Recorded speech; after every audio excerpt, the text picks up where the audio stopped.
A foodie walking tour of Melbourne is the best way to see the city because I think that by sharing the snacks that the locals love and wandering through the laneways of Melbourne, guests can really get a sense of what makes this city tick.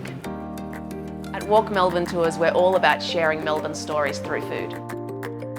I think over the last 10 years, we've watched what makes people's eyes light up on the tours, and we scour the city to try and find more of that to include.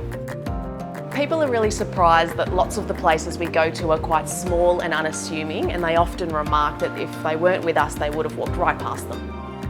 Our Coffee Lovers Walk is all about a deep dive into that specialty coffee scene that Melbourne does so well.